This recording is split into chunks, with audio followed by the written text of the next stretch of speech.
Shabbat Shalom, Mishpacha. This is Rabbi Simon. And first of all, just a little announcement on the Hanukh calendar, the Enoch calendar.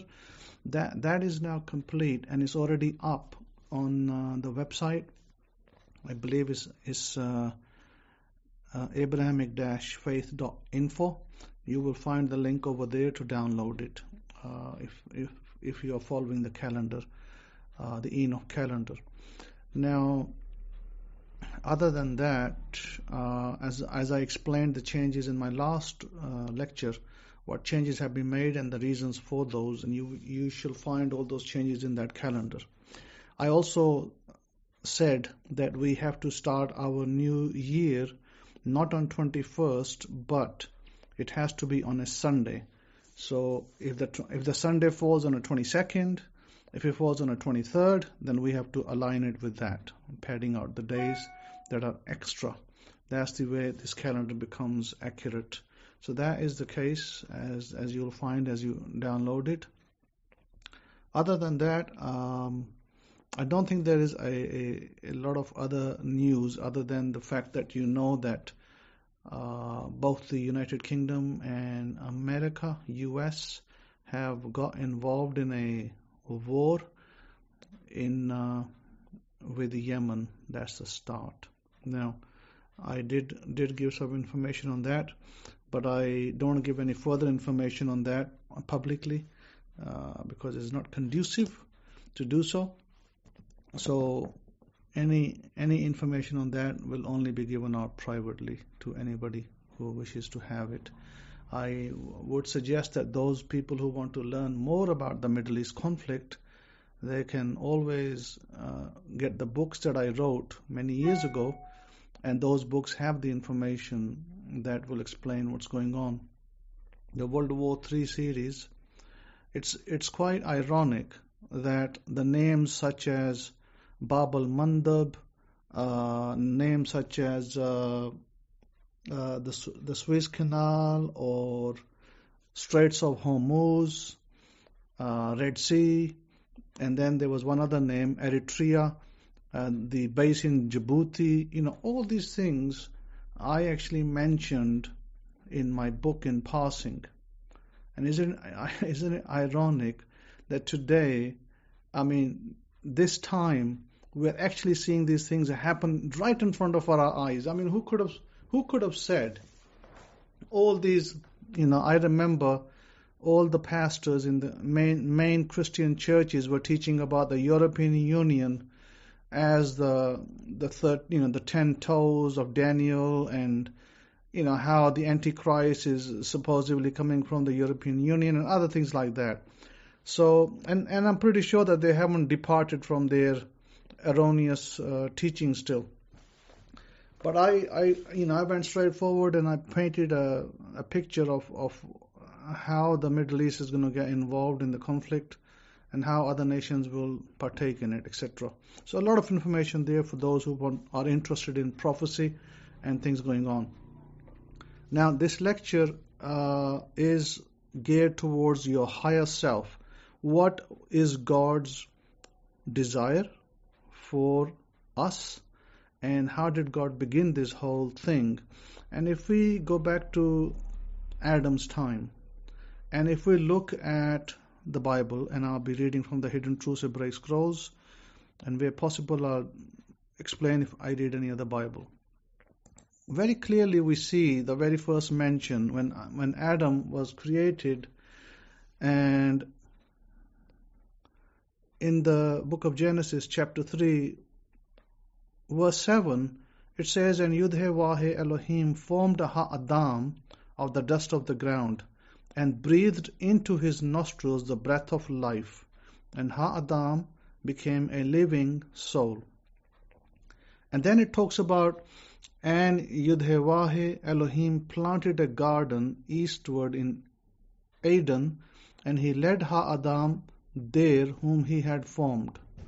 And then it says, "And Yudhe-Wahe Elohim transplanted and caused to grow every Etz tree that is planted or pleasant to the sight and good for food, the acts of life also in the middle of the garden, and the acts of knowledge of good and evil.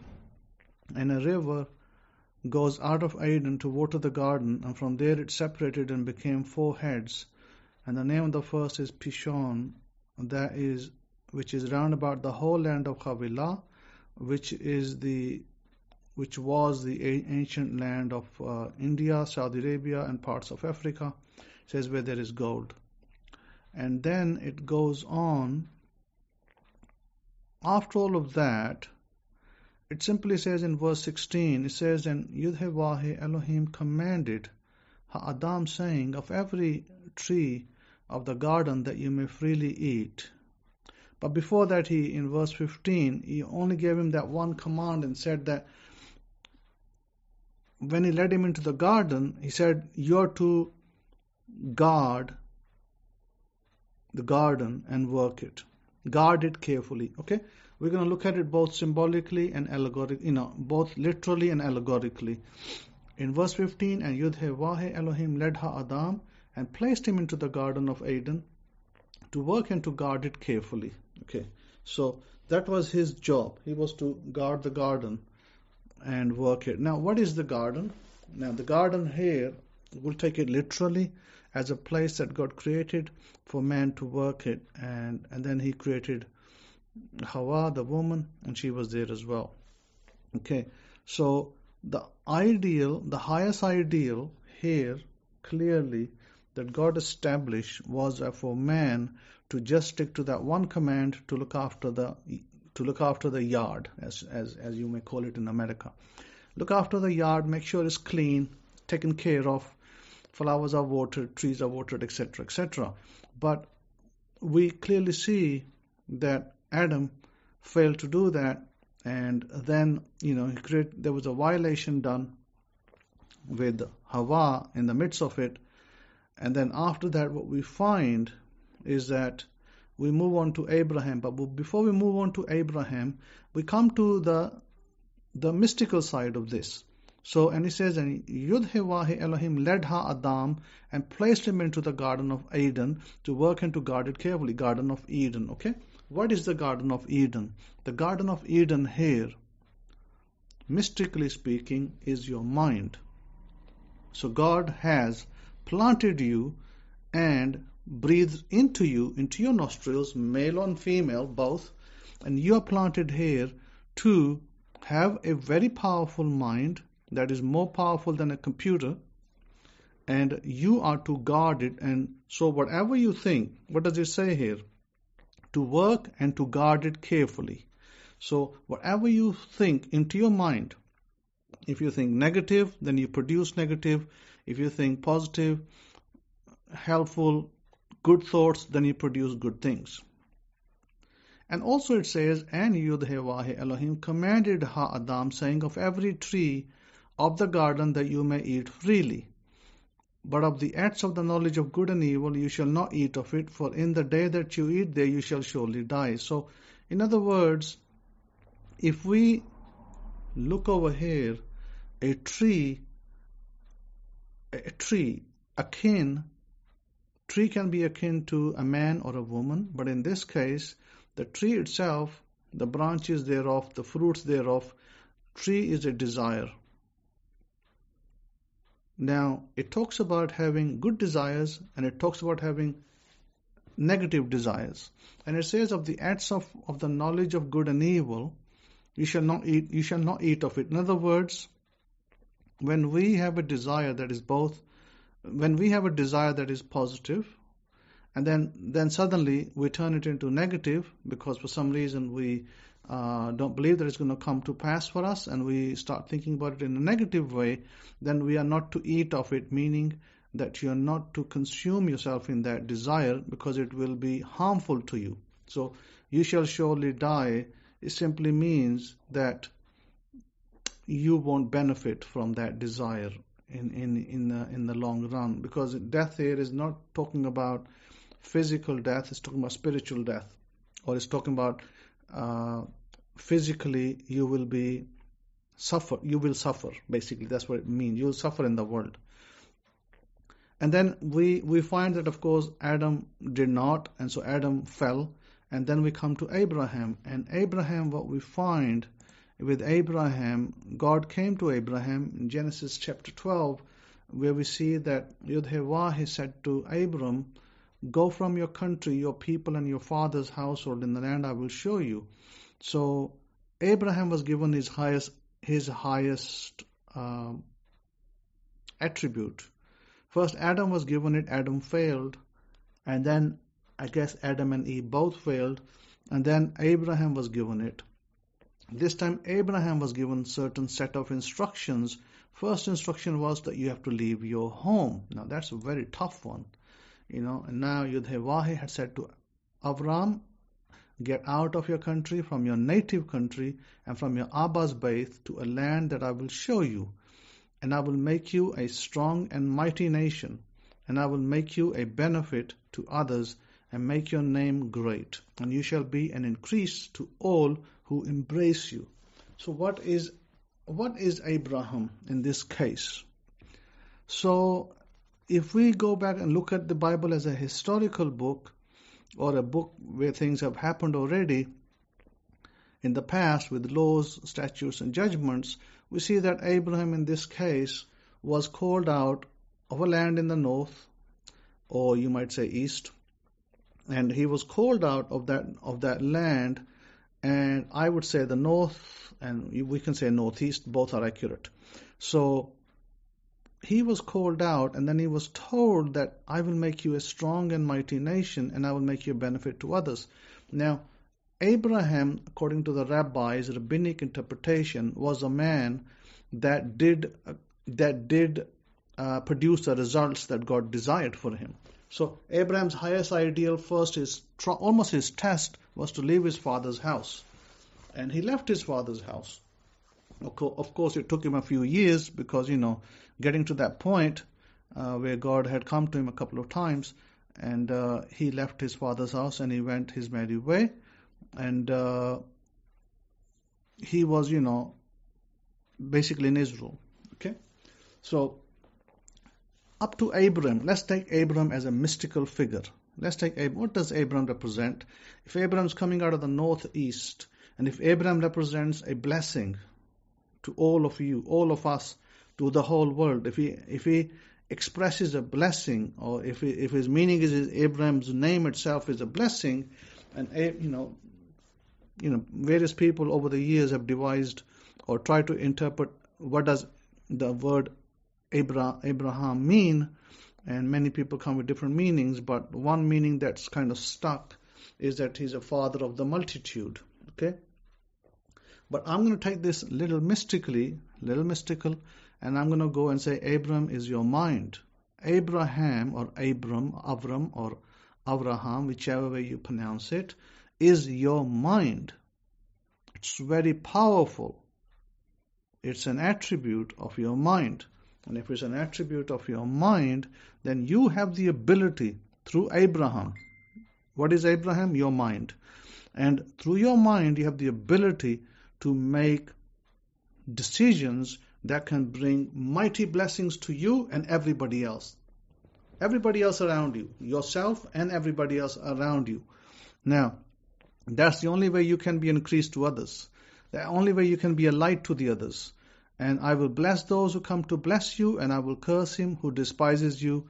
And it says, I will curse him who despises you and sees you as worthless. Now, this doesn't necessarily just apply to Abraham. This obviously applies to all the progeny down Abraham's children. So, but if you're looking at literally, if we're looking at symbolically, we're looking at it that I will bless those who come to bless you. I will curse him who despises you. So, your mind, you as a human being, you as a child of Abraham, or a child of children of, from the children of Israel, Bani Israel.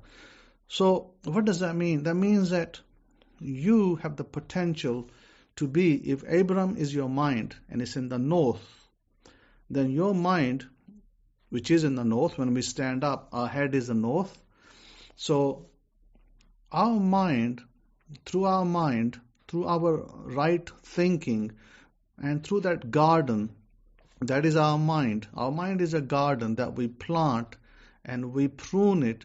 And if we do the right thing and if we use it the right way as God intended, then our mind is a very, very powerful instrument that can bless others, can bless you, can bless others, and it can bless the world.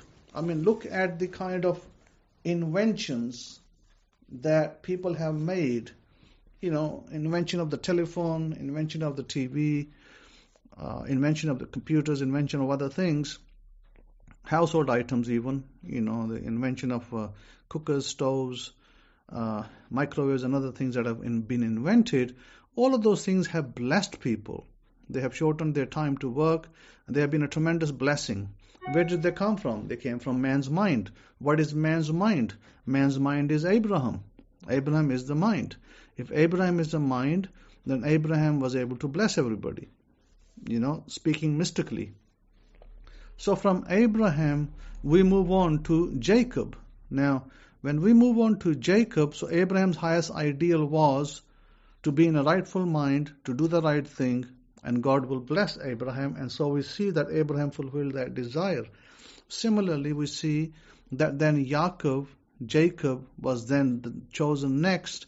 And we see that the story starts of Jacob in Genesis 28, verse 10, where Jacob now departs upon his mother's instruction. It says, now Yaakov went out from Beersheba and went toward Haran. So he came to a certain place and stayed there all night because the sun had set. And he took one of the stones of that place and put it at the head, and he lay down in that place to sleep. Then he dreamed, and behold, a ladder was set up on the earth, and its top reached to the Shemaim, and there the Malachim of Elohim were ascending and descending on it. And behold, Yud-Heh-Vah stood above it and said, I am Yud-Heh-Vah, Elohim of Abraham, your father, Elohim of Yitzhak. The land on which you lie I will give to you and your descendants. Also your descendants shall be as the dust of the earth. You shall spread abroad to the west and the east, to the north and the south. And in you and in your seed all the mishpachat, families of the earth, shall be blessed. Behold, I am with you and will guard you wherever you go. Now, Jacob was the next person to be given the highest attribute of himself, which was what? He was to follow the instructions that were given to him by his forefathers, that be Abraham and Isaac, and he was to follow this through, and through those promises that God had made his forefathers, God will in turn bless Jacob. And we are told that Jacob did certain ritual on the ground, and God came to him, and within the ritual, within his dream, he saw a ladder, and he saw that angelic beings, were ascending and descending on it. So it says there the Malachim of Elohim were ascending and descending. Now notice that there's a whole footnote on that in the Hidden Truths Hebraic Scrolls. I won't read it. You can read it for yourselves. But basically it says that Elohim, the Shemaim, and they were the Malachim, or the angels of God, were ascending and descending. So how can they? So the question that I ask is, how can they ascend, and how can they descend? How can they ascend? How can they ascend, go up, and then descend? Wouldn't it be that the angels descend first and then ascend? It's the other way around, right? That's one of the questions I asked a long time ago. Is how is the angels ascend first and then descend? Shouldn't that be that they descend, coming down from heaven, the skies, and then they go up? So here is the answer, the mystical answer to that. What does Jacob represent? Jacob here represents your heart. Your heart, yes. Jacob is a figure for the heart. And when it talks about setting up a ladder and going into the Shemaim, and he sees the angels coming and going, descending and ascending and descending. So what is that? Well, imagine if Jacob is your heart. You're the human being. Jacob is your heart. And where does your heart go to? Where does your heart carry instruction? So if that kind of spiritual ladder, where does it go to? It goes to your brain. And where does it? So the ladder goes to your brain. What's in the brain? What's in the head? The kingdom of heaven, Shemaim. Okay. And so, what are these angels that are coming up? And what are these angels that are ascending and descending? It is not angels that are ascending and descending. This is your thought patterns. This is your desires. Your desires are ascending into Shemaim, into heavens, and then they are descending down, being fulfilled or not fulfilled. One or the other. When your desires go up into the kingdom, they stay there and they are being worked on, and then when they come off, they are fulfilled. Or, at some point they will be fulfilled. So they will be fulfilled. So there will definitely be an ascending first, where your desire goes up into the Shemaim, then it comes down. So your higher self here with Jacob was also the fact that you had to act in a certain way. And then after that, after Jacob, what Jacob did, Jacob put a claim on the land. At this point also, if you notice, that Jacob, did a certain ritual and then said that this is the place of the gate of heaven. Well, where is the gate of heaven? The gate of heaven is in your skull. If you really think about it, it's in your skull, and from there, through the skull, is where we make the connection with God. So then he says, then he dreamed, and behold, a ladder was set up on the earth, and its top reached to the Shemaim, to the heavens, and there the angels of God, Elohim, were ascending and descending on it. And then it says also, your descendants shall be as the dust of the earth. So there's a blessing given upon him. It says, I am with you and will guard you wherever you go, and will bring you back to this land, for I will not leave you until I've done what I've spoken to you. And then it says, Yaakov awoke from his sleep and said, surely Yud-Heh-Wah is in this place, and I did not know it. So, and he was afraid and said, how awesome is this place? So, a lot of the rabbis, they pose it that this place, Hamakom, is a place of the temple, where the future temple was going to be built. That's all, literal interpretation. But allegorical, mystical interpretation, what is this place?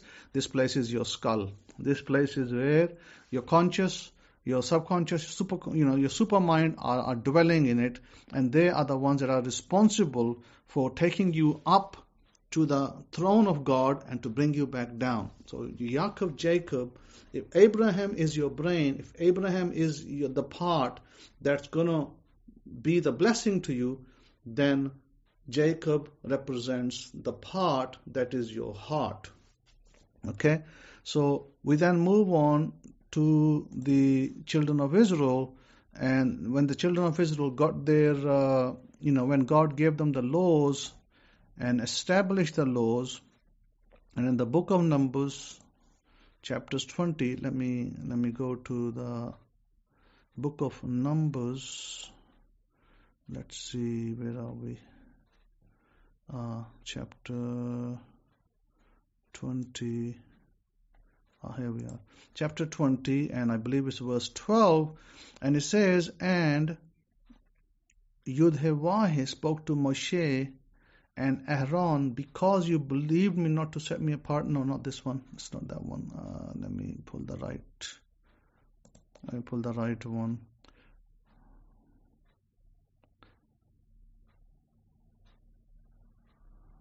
No, this is the one. This is the one. So it says, and Yud-Heh-Wah spoke to Moshe and Aaron, because you believed me not to set me apart in the eyes of the children of Israel, therefore you shall not bring this congregation into the land which I have given them.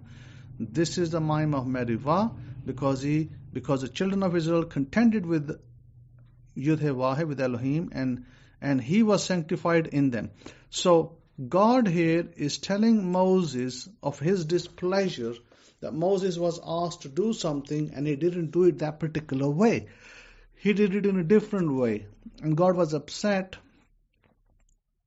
The power that be up there in the heavens was upset that why you didn't do it as I told you, and so therefore you will not be responsible to bring the children of Israel into the land. So the highest ideal, you see, you can attribute this to yourself. You can ask this question to yourself and you'll get the answer straight.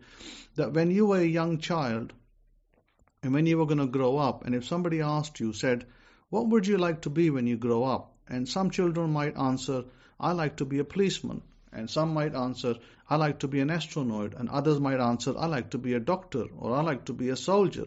So they become your highest ideals. So in other words, when you're growing up as a child, your focus, your excitement, when you speak about you becoming a doctor or a soldier or an astronaut, you're totally, as a child, you're totally dwelling on the idea, and you become, how shall I say it? You become totally excited with it.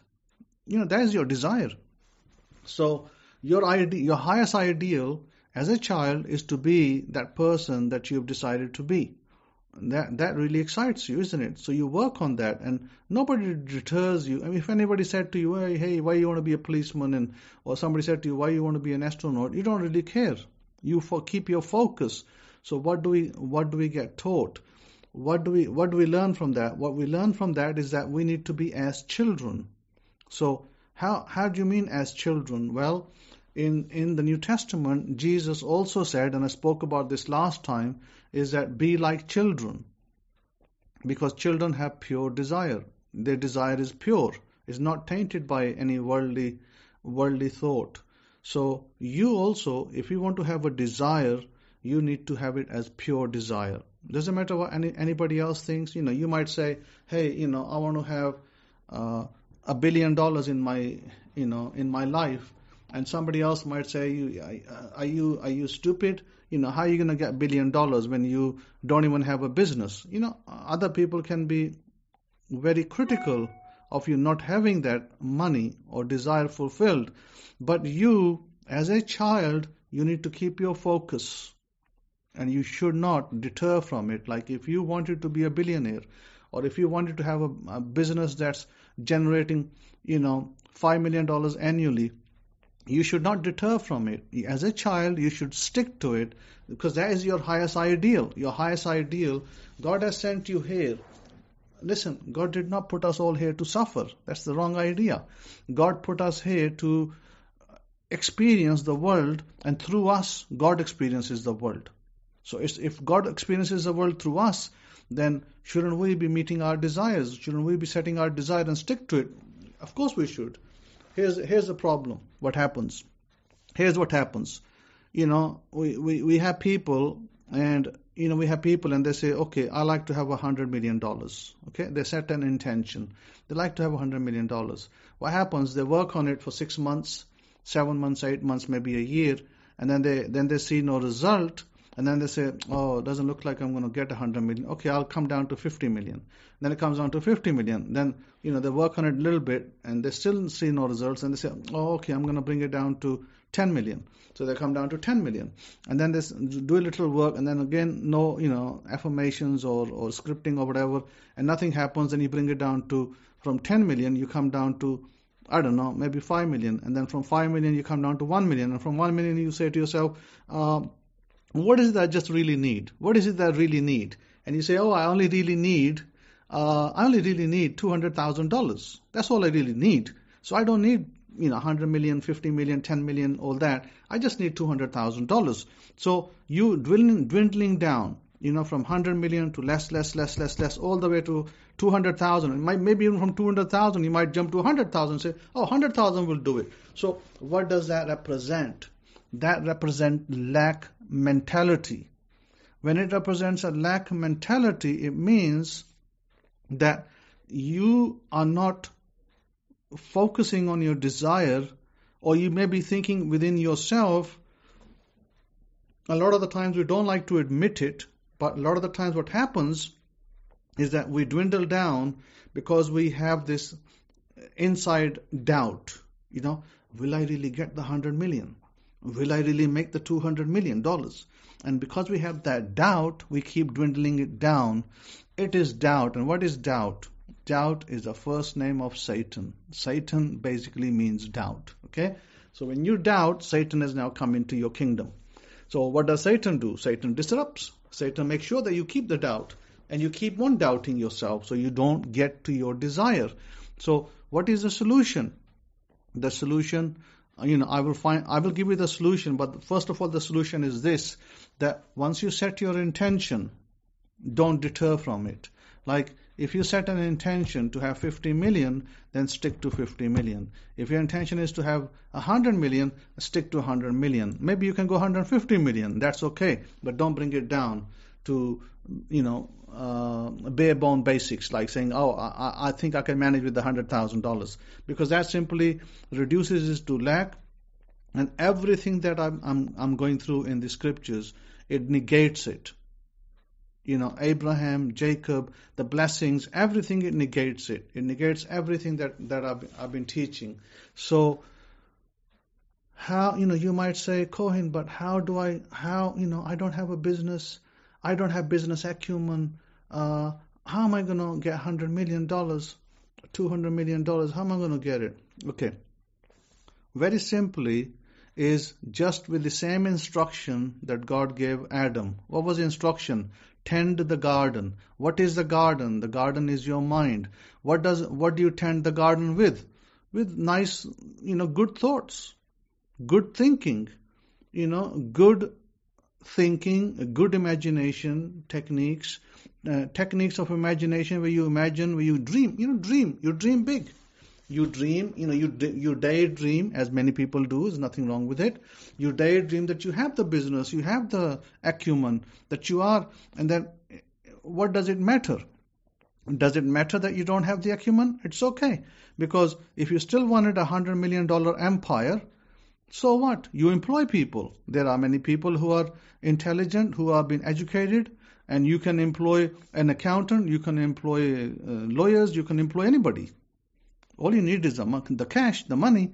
Once you have the money, you employ all those people. So what do you care? Do you really need business acumen? No, because you got myriads of people that are out there for hire. You can hire them. So anything that you don't have, you hire that person and pay the money and get your job done. So you don't need the expertise in-house. All you need to do is produce your desire. Just like a child, you need to focus on your desire, on your highest self-worth.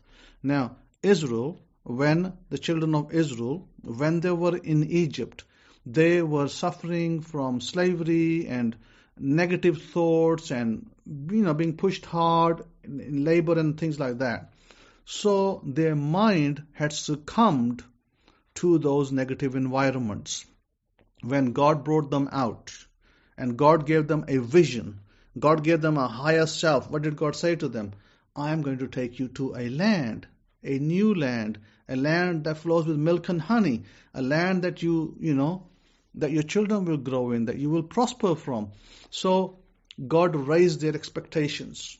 You're not just slaves. You're going to be much more, you're going to be masters. So when God raised their expectations, their higher self, so sure, initially they felt all excited. Sure, yeah, this sounds real good. I think I'm loving the idea of having land. I'm loving the idea I'm going to have vineyards. I'm going to have crops. And I'm going to be an owner of all these things. I'm no longer going to be a slave. So they loved the idea. So first they had some doubts, doubts about, is it really going to happen? Then they're like, okay, let's see. So they came out with Moses. Moses was able to bring them out. But what happened? Doubt kept in. Doubt kept coming back. Satan kept attacking the camp in different forms, which, like I said, is doubt. Doubt kept coming in. And before you know it, what happens? They started to have disbelief, and they started to disbelieve in God and God's promises. So what happens after that? After that, God simply says, okay, I've tried everything with you. I've tried, sending you prophets. I've tried sending you righteous men, but you won't listen. You won't do the things I tell you. So therefore, your generation will no longer enter the land. And so God did not allow that first generation to enter the land, bar minus 2 people, of course, as we know, which was Joshua was one of them, and the other, as you know, representing the 2 tribes, representing the tribe of the north and the tribe of the south. So the interesting thing is that we, through doubt, our people through doubt lost their first right, lost their ideal higher self.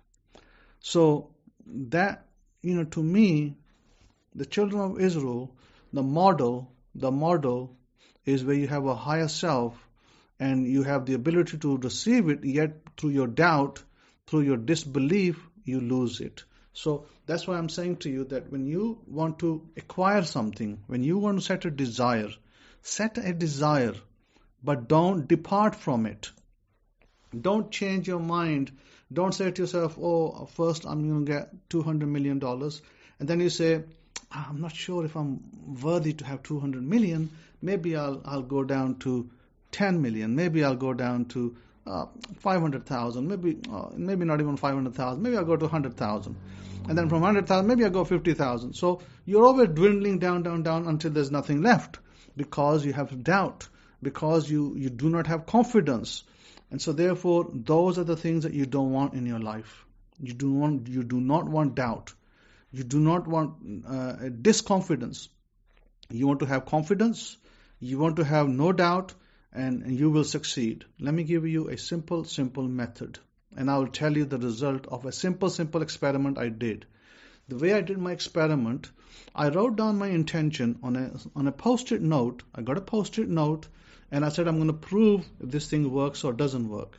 I wrote down on the post-it note, and I will let me actually pull up the exact reading, because I wrote it down both with pen and on a document, so that I can go back to it for reference. And I wrote down, I get a pen that writes in blue, or better. And then I put down a full stop. It is done. And I wrote this down, I believe is on the 10th of January. Okay. Now I said I put it down on a little post-it note, and I cut the post-it note into two pieces, and I wrote down one desire onto it and another desire on another post-it note. And so I said I'm going to test both. I'm going to test the physical object, the smallest object possible that I have no resistance to. So I wrote down a pen, and I wrote it down that it writes in blue. And then I wrote another thing, but I'll talk about that another time. So when I wrote down the pen, I wrote down that I have a pen that writes in blue, or better. So I left it open to God, to universe, to supply that need. So I could have easily gone to the store that day and purchased the pen. A thought came to me, should I go to the store? And I said to myself, no, I'll wait, see how God brings that desire. Let God decide how it's going to come. And I didn't do nothing. I just left it. And I just look at my desire twice a day, 2 or 3 times a day on my little post-it note, and I just read that I have a pen, or I get a pen that writes in blue. So what happens the next day? The next day, I needed a toothpick. And I said to my wife, I said, I don't know where the toothpicks are. Do you know where they are? And she said, oh, in the drawer. And I looked in the drawer and I didn't see it. I said, I don't find it in the drawer. And she said, let me look. So she looks and she opens the drawer up and takes the things out. And they're probably buried in there somewhere. And she takes everything out and she calls me. She says, oh, here's the toothpicks. But this is... there's other stuff there that if you want to look at, if there's anything else you need. So I go there and look, and I find a blue pen, an Energel pen, brand new, packed with a refill there. And I pick up the pen, and I thank her for the toothpicks, and and she says, I'll put the stuff away. It's okay, you can go. So I go, I come to my room, and I start using the pen. And I say to myself, wow, see how fast that came? Only took 1 day, because there was no resistance and there was no whittling down. How am I going to... I didn't judge it.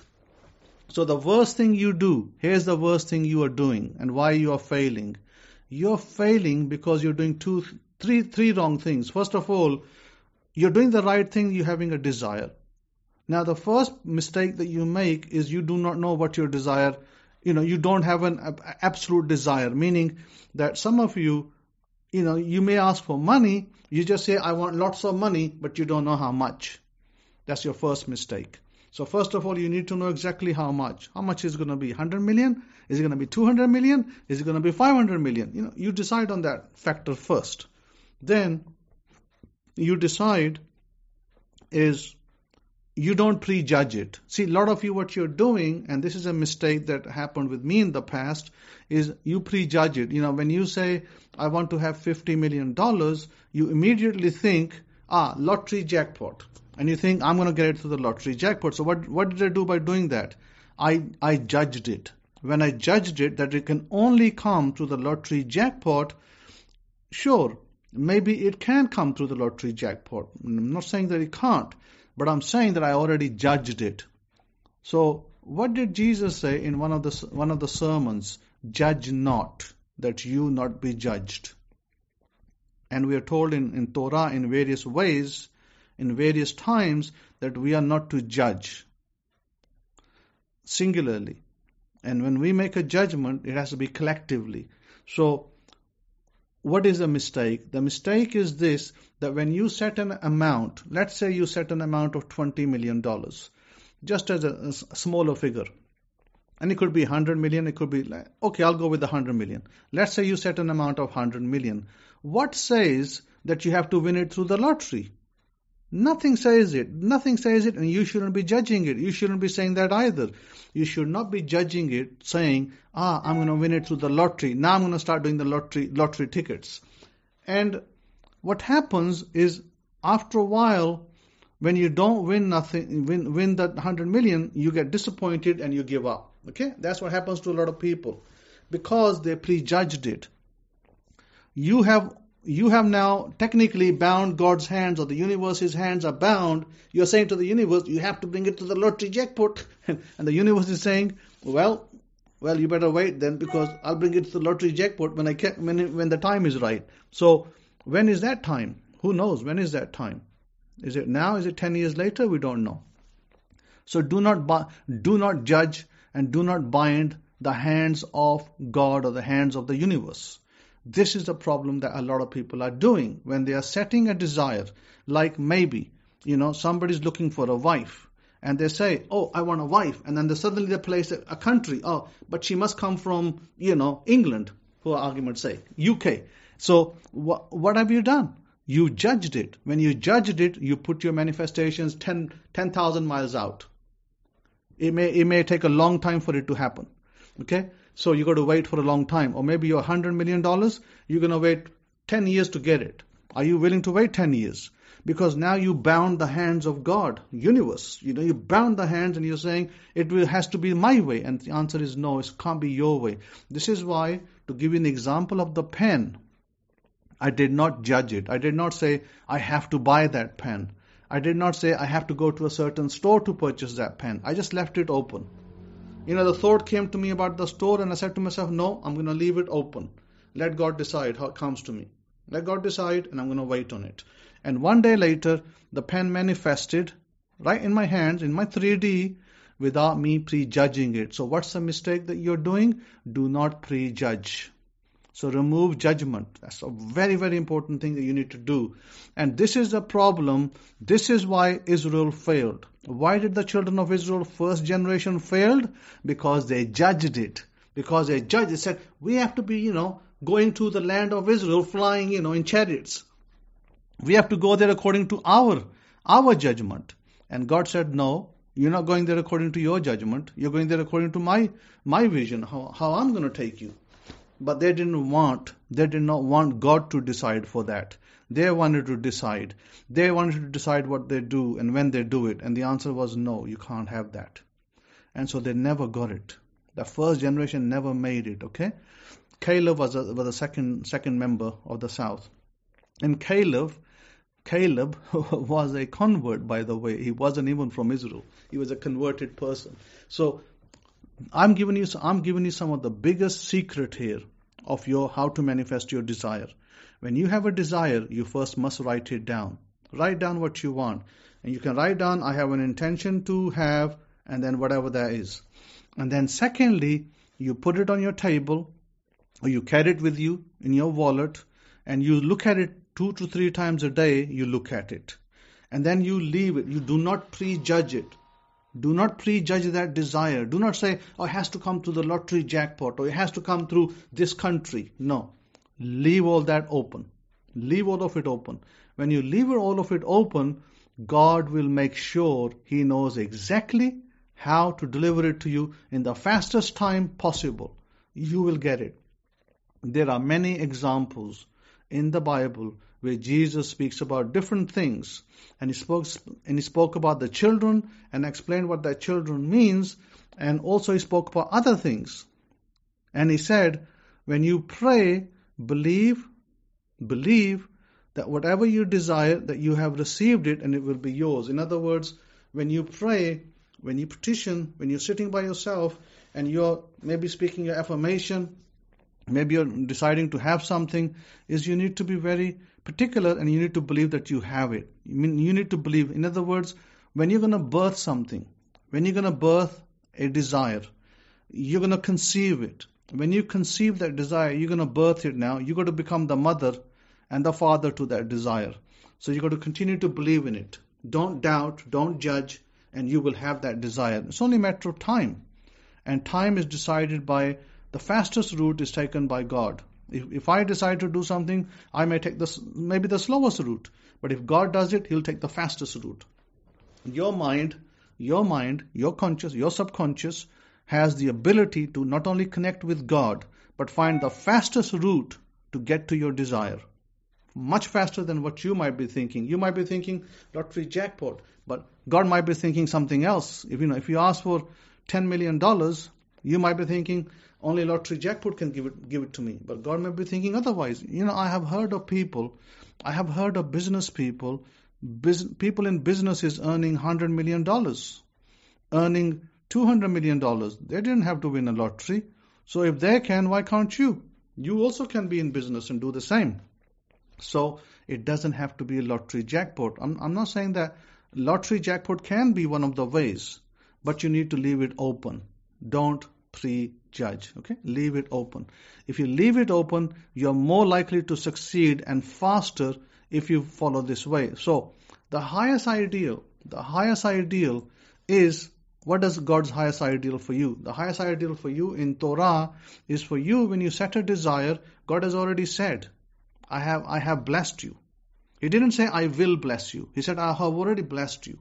So God wants you to exercise your blessing. You have a blessing coming from God. God wants you to exercise that blessing. And the only way you're going to exercise the blessing is by being pure about it. You decide on your desire, you put it down, and then you just wait for that to appear in your world. That's as simple as that. That's the fastest way it happened. I've used many metaphors to explain to you that your mind, your subconscious, by the way, you have conscious, subconscious. Your conscious is the rational mind, and your subconscious is the mind that doesn't care about what's going on. It doesn't care about your color. It doesn't care about your creed. It doesn't care about nothing. Your subconscious mind is a printer. It will give you what you want. In other words, what you're asking for it. So if you said to it, I want a red rose, it will find the fastest method to get you a red rose. And if you said, I want to see white roses today, it will find the fastest way to present you white roses, because it's a printer. It doesn't care. Treat it like a printer. It is a printer. It can only print. A printer can only print. It has no ability to decide what to print. You tell it what to print. So remember, I gave you a very simple example that Abraham is your head, is the area of your skull where your blessings are going to arise from. Jacob is your heart. Imagine Jacob being your heart, where the ladder ascends to the Shamayim, where to your head. And to your head, your desires are ascending and descending as angels. Ascending and descending as energies. They are energies. So think of energy. They are descending and they are ascending. They are ascending and they are descending, both. So I don't want to make it much more complicated than that. I think this is complicated enough as it is, and it is simple. Apply the simple technique. Okay, I gave you a very simple technique. I didn't ask you to sit there and recite for 60 minutes. And sure, I've asked you to do that in the past, and that still is valid. Speaking your affirmations, rampaging them, for 30 minutes, for 1 hour, is still valid. But I've given you another very clear, succinct method that works fast. And I've given you an example as well. I've given you an example of it's coming to pass. So, number 1, secret, write it down. Number 2, secret, have no judgment on it, how it's going to come. Number 3, secret, wait for God to provide it in the best way possible. Is it harder than that? No, it's not. But you got to know what you want. I can't give you that description of what you want. You must know, and you must write it down. Exactly. If you want, a job and a salary to earn $100,000 or $150,000 or even $200,000, you got to write that down. I am making $200,000 annual salary. You got to write it down, by the way, and then you give it to God. And then you say it is done, and you let God do it. That's it. That's all you need to do. So with that, I'm going to say thank you for listening. Have a wonderful Shabbat. And I'm going to say Shabbat Shalom to you and to your families until next time. Shalom, Shalom.